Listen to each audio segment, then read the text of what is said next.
St Andrew's Graveyard. The churchyard has been extended a number of times.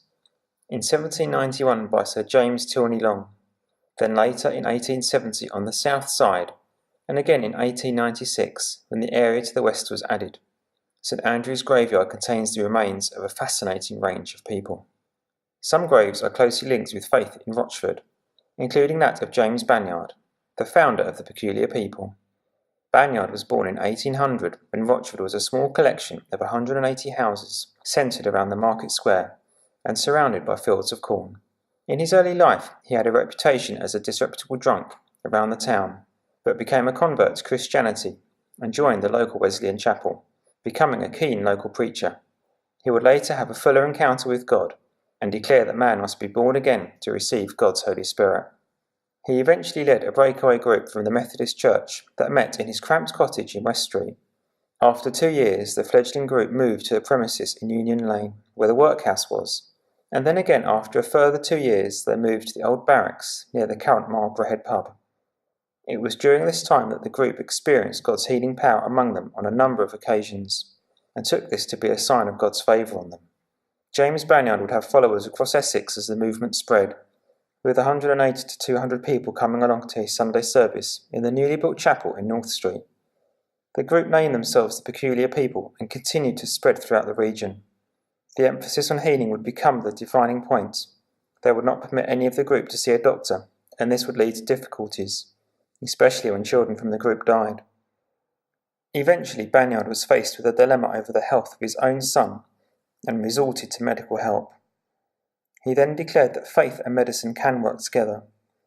His congregation could not tolerate this change in theology, and many left him, with the Peculiar People movement continuing to grow in the area under new leadership. James Banyard died in 1863.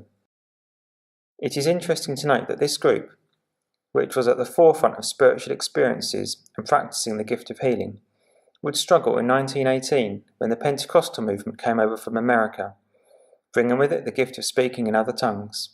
The Council of Elders moved against this, saying that the gift of tongues was a sign of spiritual infancy, but many of its members were not convinced and joined the Pentecostal movement.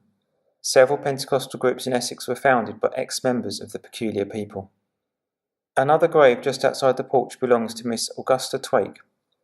In 1909 she set up a home in Hockley for wayward girls, and was also responsible for purchasing the old Corn Exchange building in Rochford Square and turning it into a laundry to provide some income for needy women. This building is now the home of the Women's Institute. The grave of Emma Hunt marks the resting place for an unsolved murder. Emma lived here with her husband in the middle cottage of 3, next to the old ship in North Street. When the railway arrived in Rochford in 1889, the area between the railway track and St Andrew's Church was known as the Wilderness, which included a pond. On the morning of May 20th, 1893, the body of Emma Hunt was found in the pond. Her throat had been cut. The person responsible has never been traced.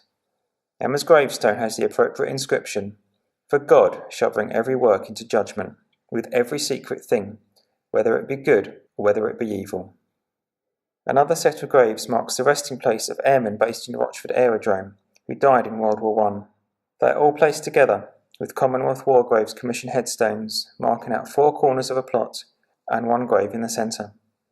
The middle grave is that of Captain Henry Clifford Stroud, who was killed in action on the night of the 7th to 8th of March 1918, aged 24. The top left headstone is for 2nd Lieutenant G.C. Malcolm of the King's Own Yorkshire Light Infantry, attached to the Royal Flying Corps. He died on the 27th of September 1917. Top right is the headstone for Lieutenant A.S. Talbot of the Royal Flying Corps, who also died on the 27th of September 1917, aged 27. Bottom left commemorates Lieutenant J.W. Sheridan of the Royal Air Force, who died exactly a year later on 27th of September 1918, aged 29. The bottom right headstone remembers Lieutenant H.E. Davies of the Royal Air Force, who received the Military Cross and died on 19th of June 1918, aged 28.